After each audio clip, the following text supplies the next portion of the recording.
আমাদের পূজারী ভিক্ষু সংঘ এবং উপাসক উপাসিকা সংঘের পক্ষ থেকে এবারে অনিত্য বিষয়ে ধর্ম দর্শনা প্রদান করার জন্য বন্দনা সাগরে প্রার্থনা জানাচ্ছি। আজকের এই অনিত্য সভার সম্মানিত সভাপতি শ্রদ্ধেয় মহাদেব মহোদয়।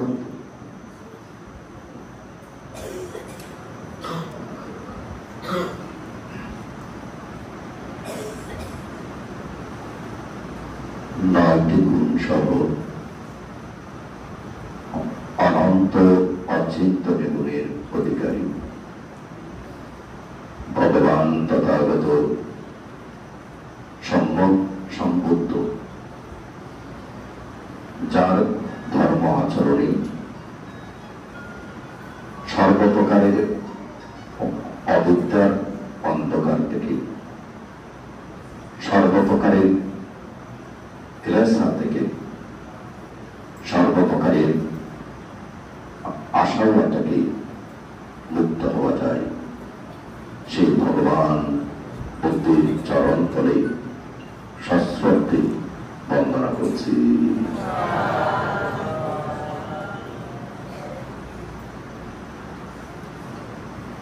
বন্দনা জ্ঞাপন করছি অত্র রত্নাঙ্কুর বিহারের প্রতিষ্ঠাতা, যার জন্ম না হলে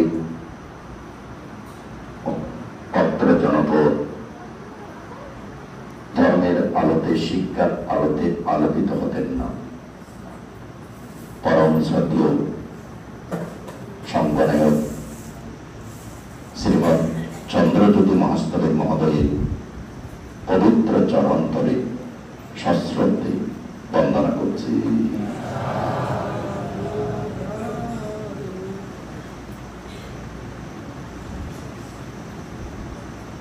আজকের অনিত্য সভার স্নেহভাজন প্রধান অতিথি, ভগবান বুদ্ধের ধর্মকে আচরণ করে ছোটকাল থেকেই ব্রহ্মচর্য জীবন পালনের মাধ্যমে নিজের কল্যাণ, বুদ্ধ শাসনের কল্যাণ করে যাচ্ছেন স্নেহভাজন প্রধান অতিথি, পূর্ব গুজরাট জ্ঞানাঙ্কুর বিহারের বিহারাধ্যক্ষ সুখানন্দ তেরো এবং মৈত্রীর বন্দনা আবদ্ধ করছি সংগনায়ক চন্দ্রজ্যোতি মহাস্তবের মহোদয়ের এই পবিত্র প্রতিষ্ঠানকে, যিনি সুন্দরভাবে সুসজ্জিত করে চলেছেন এবং শাসন সধর্ম সেবায় নিয়োজিত আছেন স্নেহভাজন সুমঙ্গল তেরো এবং অপরাপর অনুজ ভিক্ষু সংঘ, সকলকে মৈত্রীর বন্ধনে আবদ্ধ করছি। সকলের জীবন আলোকিত হোক।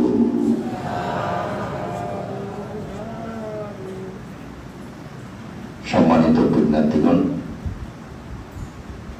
যারা অনিত্যকে দর্শন করতে এসেছে,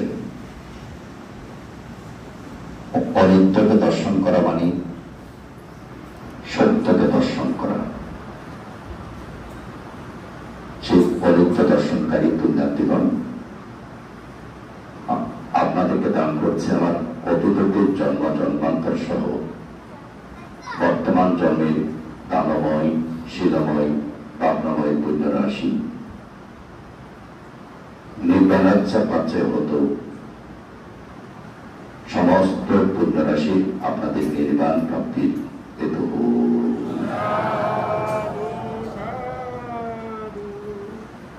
যিনি জরাব্যাধির আক্রমণে দিনকে দিন বিপর্যস্ত হতে হবে, সর্বশেষ বড় শত্রু মৃত্যুর কাছে যিনি পরাজিত হয়ে আমাদের সম্মুখে শায়িত আছেন, আমাদেরই আপনজন সকলেই জ্ঞাতি। দীপ্তি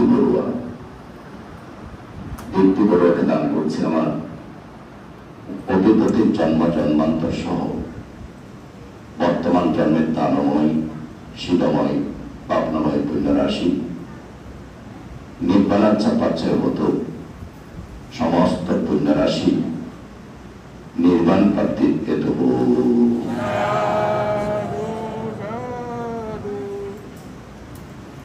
সম্মানিত পুণ্যার্থীগণ, সিদ্ধান্ত জন্মের সঙ্গে সঙ্গে উৎপন্ন হয়েছিল নিবিকুম্ভ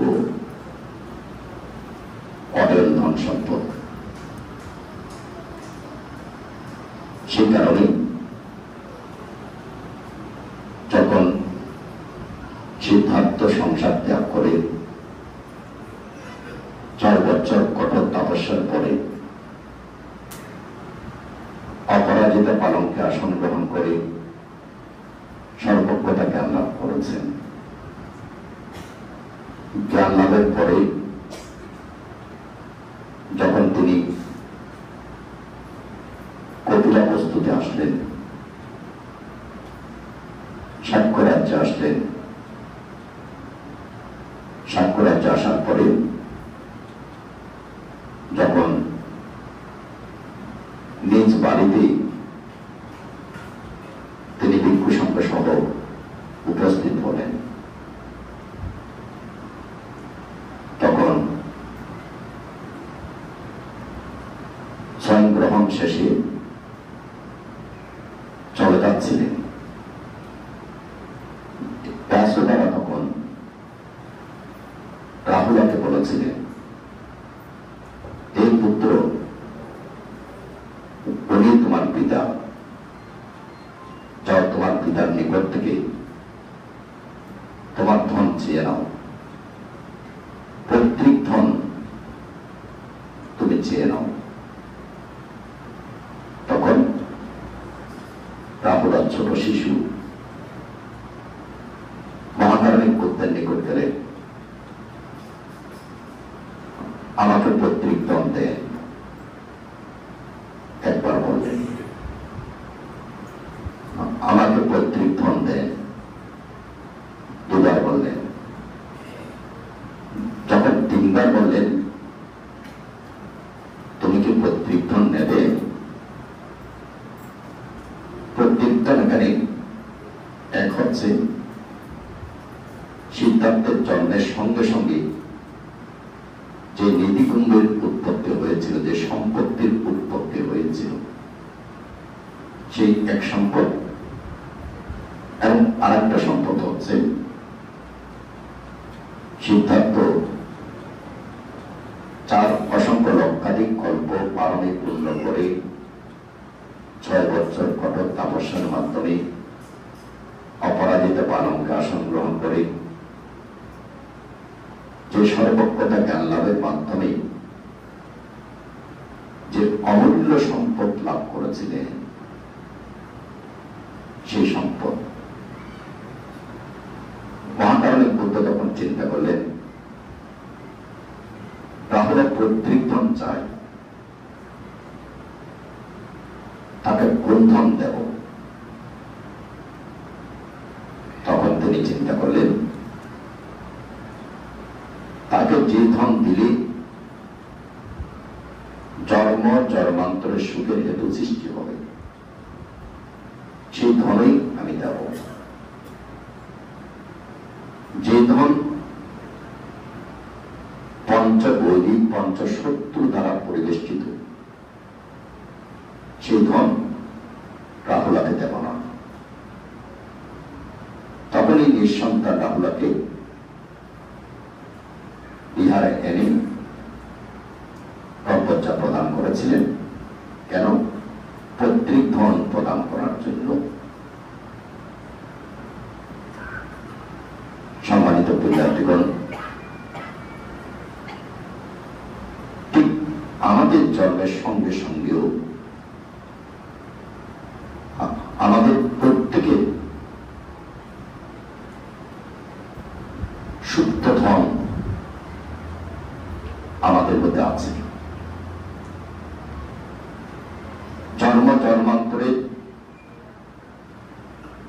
গুণে পারমিক গুণে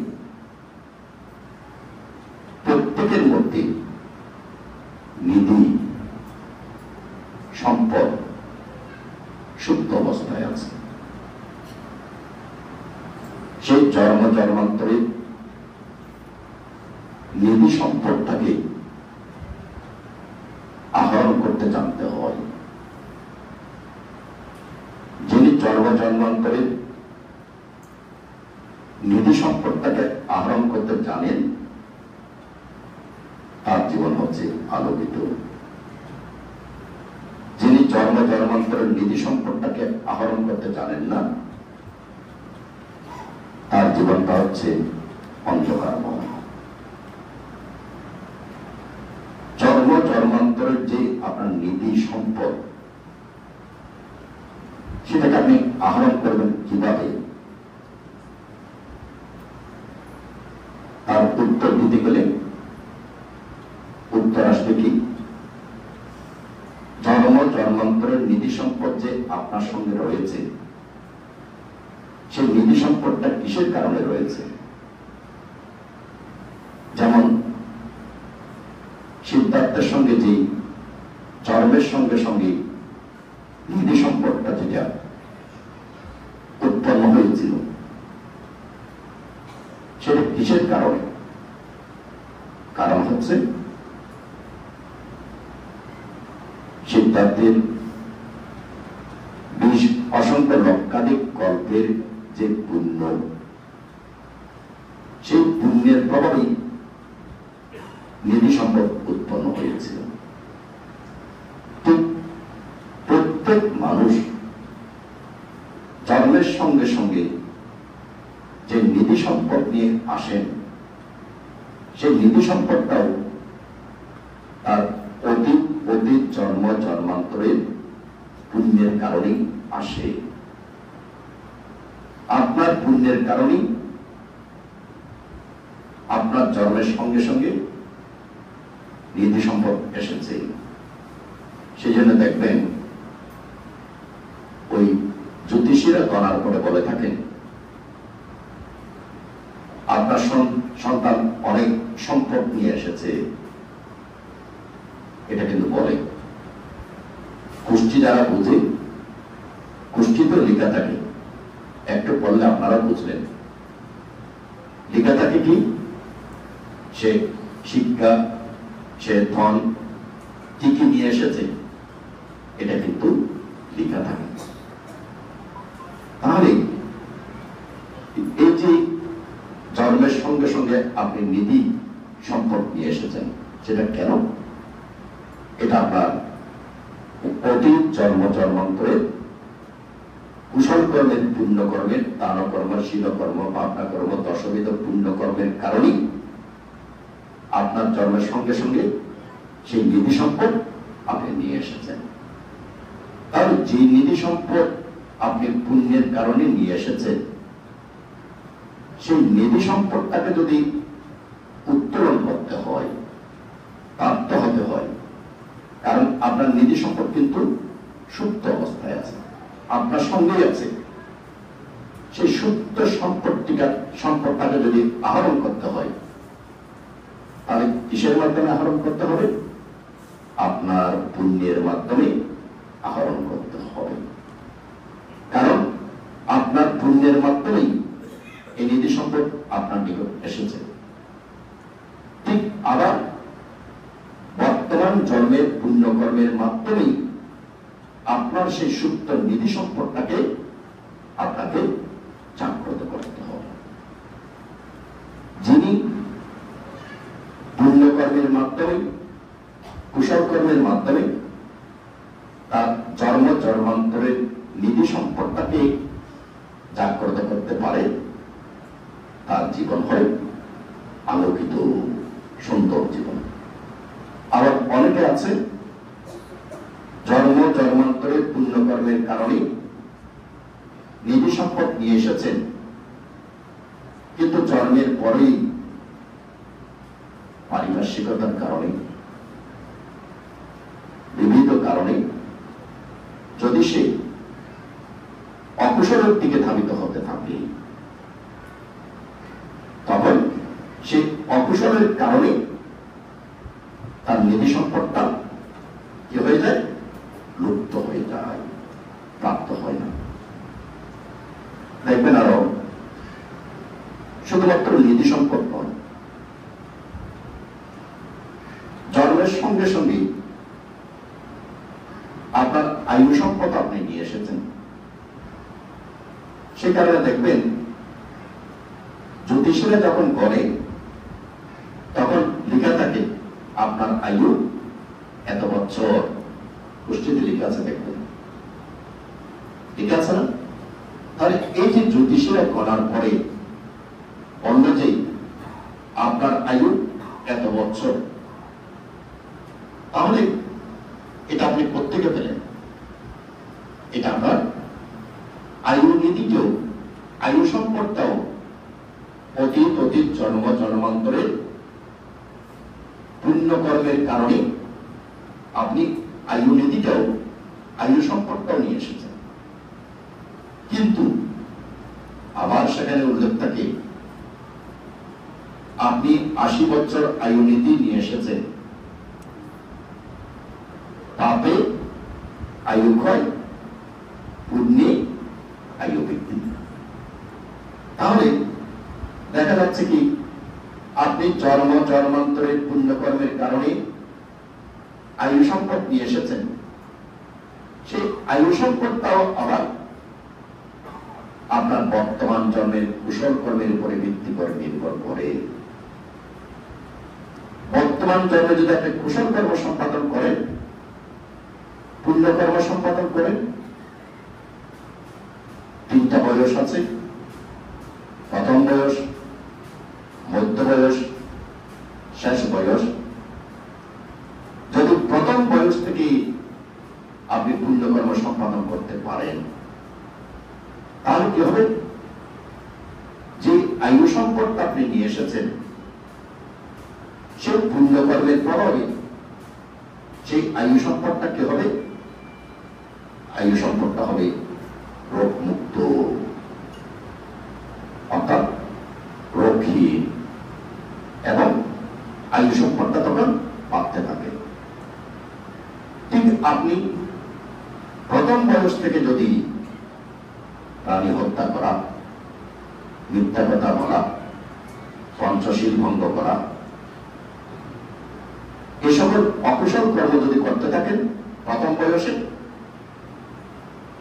এই অকুশলের কারণে আপনার যে আয়ু নীতি, আয়ু সম্পদ আপনি নিয়ে এসেছেন, সে আয়ু সম্পদ আপনি প্রাপ্ত হলেও আপনি আস্তে আস্তে রোগের মধ্যে ঢুকে যাবেন, রোগাগ্রস্ত হবেন, রোগাগ্রস্ত হয়ে যাবেন। সে কারণে বুদ্ধ বলছেন যে যিনি প্রথম বয়সেই কুশল কর্ম পুণ্যকর্ম সম্পাদন করতে থাকে, তার দুটা নীতিই বৃদ্ধিপ্রাপ্ত হতে থাকে। একটা হচ্ছে আয়ু সম্পদ, আর একটা হচ্ছে ধন সম্পদ। সম্মানিত পুণ্যার্থীগণ, তাহলে ভগবান বুদ্ধের শিক্ষা অনুসারে আমরা অতীত জন্ম জন্মান্তরের পুণ্যের প্রভাবে, কুশল কর্মের প্রভাবে আয়ু নীতিও নিয়ে এসেছি এবং সম্পদ নিধিও নিয়ে এসেছি। তবে সেই সম্পদটাকে জাগ্রত করতে হলে আপনাকে কুশল কর্ম সম্পাদন করতে হবে, পুণ্য কর্ম সম্পাদন করতে হবে। আবার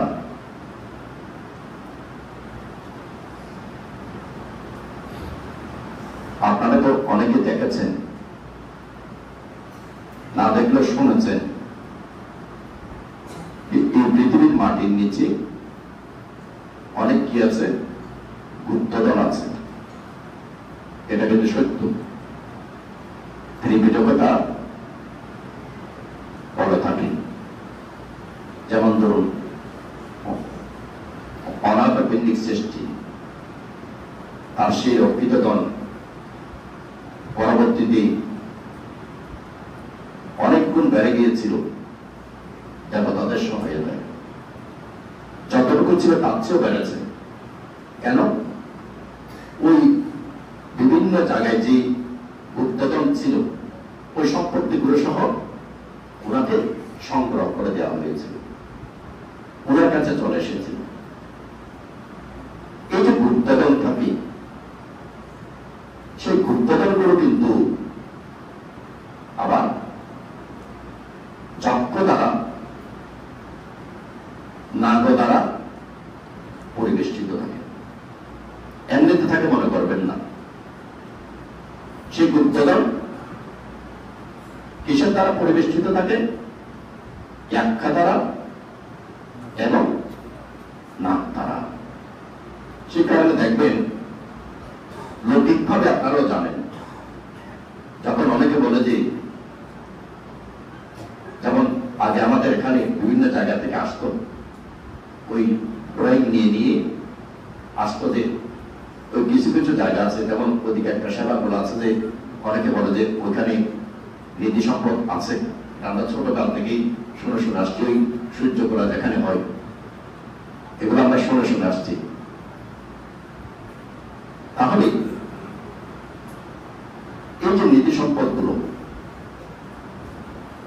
এই নিধি সম্পদগুলো আহরণ করার জন্য দেখা যায় এখানে আবার একটা শক্তির প্রয়োজন হয়। আপনাকে স্বপ্নে দেখালো, কিংবা বংশ পরাক্রমায় ধরুন এখন থেকে 20 জেনারেশন আগে ওগুলো রেখেছিল, তার আবার ঠিক ড্রয়িং রেখেছিল। ড্রয়িংটা আপনি পেয়েছেন, এখন ড্রয়িংটা পাওয়ার পরে আপনি 10 জেনারেশন পরে ওই ড্রয়িং অনুসারে আপনি খোঁজ করতে আসলেও সে গুপ্তধন কিন্তু ইয়াক্ষা দ্বারা এবং নাগ দ্বারা পরিবেষ্টিত হবে। তাহলে সেই ইয়াক্ষা এবং নাগকে পরাজিত করে আপনাকে গুপ্তধনটা কি করতে হবে? আহরণ করতে হবে। ঠিক মানুষের মধ্যেও জন্মান্তরের পুণ্যের কারণে সবার ভিতরে কিন্তু গুপ্তধন আছে। গুপ্তধন নেই একজন মানুষও পাবেন না, একজন মানুষ না। আমাদের সে গুপ্তধন আবার লৌকিক গুপ্তধন যেমন ইয়াক্কা এবং নাগ দ্বারা পরিবেষ্টিত, ঠিক অনুরূপ ভাবে আমাদের যে গুপ্তধন, সেই গুপ্তধন পরিবেষ্টিত কি দ্বারা? 5 জন শক্তিশালী পাহারাদার দ্বারা পরিবেষ্টিত। এই 5 জন শত্রুকে যদি পরাজিত করতে পারেন, তখন আপনার গুপ্তধন আপনি পাবেন। আর যদি এই 5 জন শত্রুকে আপনি পরাজিত করতে না পারেন, আপনার গুপ্তধন আপনি উত্তোলন করতে পারবেন না। তাহলে মহাকারণিক বুদ্ধ, এই যে আমাদের যে গুপ্তধন সবার আছে, সেই গুপ্তধন যে 5 জন শত্রু দ্বারা পরিবেষ্টিত, সে 5 জন শত্রুকে কে বুদ্ধ বলেছেন? এক শত্রু হচ্ছে কামাচ্ছন্দ, দ্বিতীয় শত্রু হচ্ছে ব্যাপাদা, তৃতীয় শত্রু হচ্ছে দীনবিদ্যা, চতুর্থ শত্রু হচ্ছে উদ্দুচ্ছা কুকুচ্ছা, পঞ্চম শত্রু হচ্ছে বিচিকিৎসা। বলতে বলছেন যে আমাদের প্রত্যেকের মধ্যে গুপ্তধন আছে, নিধি সম্পদ আমাদের প্রত্যেকের মধ্যে আছে। এটা আমরা জন্মান্তরের পুণ্যকর্মের কারণে এই গুপ্তধন, এই নিধি সম্পদ আমরা নিয়ে এসেছি। কিন্তু সেই গুপ্তধন 5টা শত্রু দ্বারা পরিবেষ্টিত: কামাচ্ছন্দ, ব্যাপাদ, দীনবিদ্যা, উদ্দুচ্চ কুকুচ্চ, বিচিকিৎসা। এগুলো তো ব্যাখ্যা করা সম্ভব নয়। তাহলে এই 5টা শত্রুকে আপনি পরাজিত কিভাবে করতে পারেন? এখানে কিন্তু এগুলো একটু ব্যাখ্যার প্রয়োজন ছিল, এটা এখন সম্ভব নয়, কারণ অনেক সময় লাগবে। তাহলে এই 5টা শত্রুকে আপনি পরাজিত করতে পারেন কিভাবে?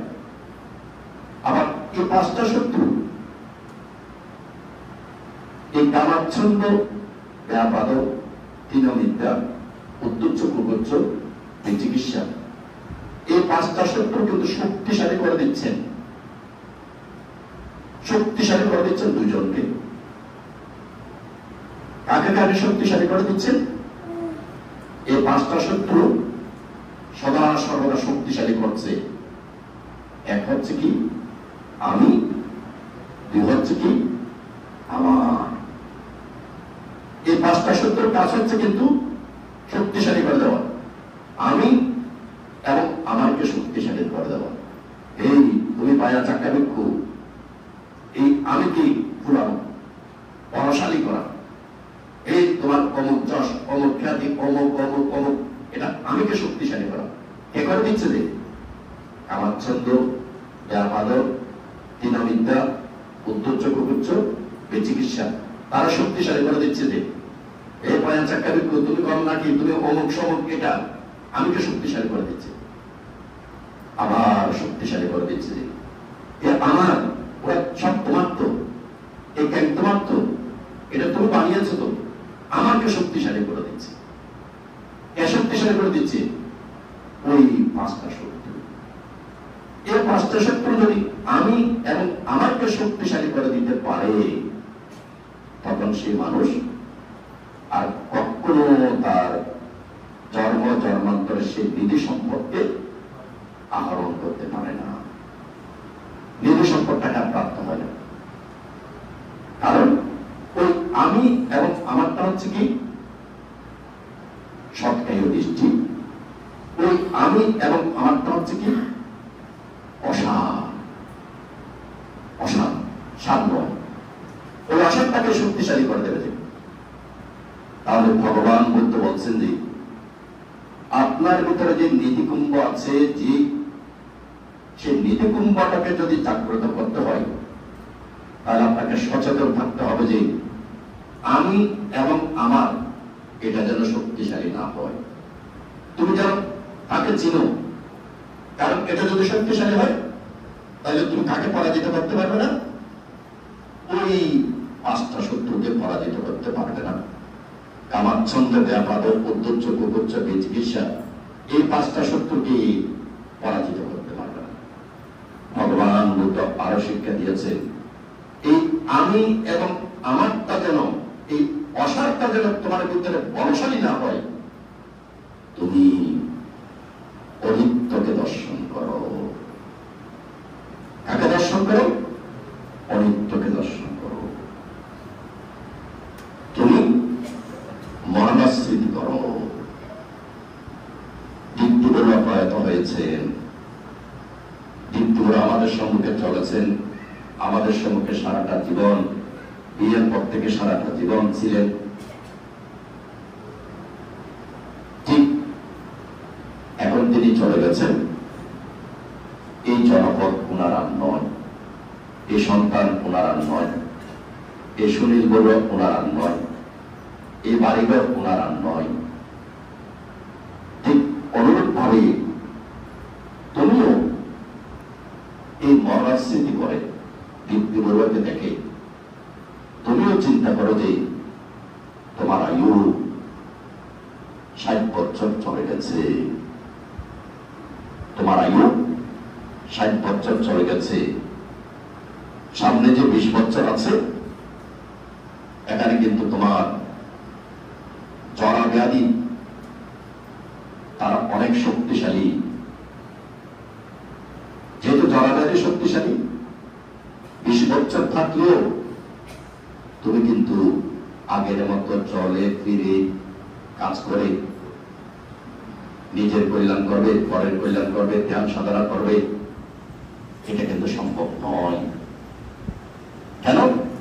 60 বছর হওয়ার সঙ্গে সঙ্গে বাত, ব্যাধি, জরা এগুলো বেড়ে গেছে। উঠতে গেলেও খবর আছে, অনেকক্ষণ বসে থাকলেও খবর আছে, চলতে গেলেও খবর আছে, ধ্যান করতে গেলেও খবর আছে। কারণ জরা ব্যাধি তো শক্তিশালী হয়ে গেছে। তাই তুমি চিন্তা করে দেখো, তুমিও দিন দিন এই দীপ্তি বড়ুয়ার মতো তুমিও মৃত্যুর দিকে যাচ্ছ। জরাব্যাধি তোমাকে ঠেলে ঠেলে ঠেলে ঠেলে নিয়ে যাচ্ছে মৃত্যুর দিকে এবং মৃত্যুবরণ করতে হবে। যখন আপনি আপনাকে মৃত্যুবরণ করতে হবে এই কথাটা যখন চিন্তা করবেন, জ্ঞানের মধ্যে যে যখন আসবে আমি কি শুধুমাত্র এই জন্মে মৃত্যুবরণ করেছি? না, আমি শুধুমাত্র এই জন্মে মৃত্যুবরণ করেছি তা নয়, আমি অতীত অতীত জন্ম জন্মান্তরে অসংখ্য অসংখ্যবার মৃত্যুবরণ করেছি। এই পৃথিবীর এমন কোন স্থান নেই যেখানে আমি মৃত্যুবরণ করিনি। এই পৃথিবীর এমন কোন স্থান নেই যেখানে আমাকে দাহ করা হয়নি, অন্ত্যেষ্টিক্রিয়া করা হয়নি। এই পৃথিবীর সব জায়গায় হচ্ছে আমার জন্মস্থান, এই পৃথিবীর সব জায়গায় হচ্ছে আমার শ্মশান। তাহলে এই যে একটু অসংখ্য অসংখ্য জন্ম, প্রত্যেক জন্মের মধ্যে সবকিছু রেখে রেখে এসেছি।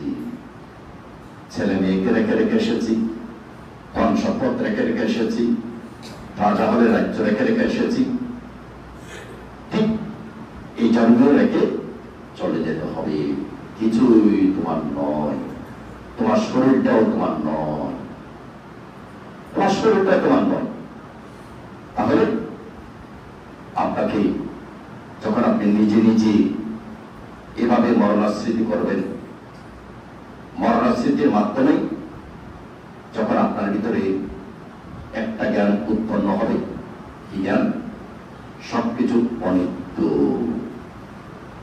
অনিত্য অনিত্য শব্দের বিপরীত শব্দটা কি? বিপরীত শব্দটা হচ্ছে নিত্য। তাহলে আমরা যারা অনিত্যকে বুঝি না, আমাদের কাছে জীবনটা হচ্ছে কি? নিত্য। নিত্য মানে কি? আমি পায়না চাক্কা, এটা সুদত্ত বাবু, এটা মৃদুল বাবু, নিত্য। এটা আমার বাড়িঘর, এটা আমার জায়গা জমি, এগুলো কি? নিত্য। ওই নিত্যের সঙ্গে সে বসবাস করবে। যখন নিত্যের সঙ্গে বসবাস করবে তখন বলশালী হবে কে? ওই আমি এবং আমার বলশালী হবে। নিত্যের সঙ্গে যদি বসবাস করে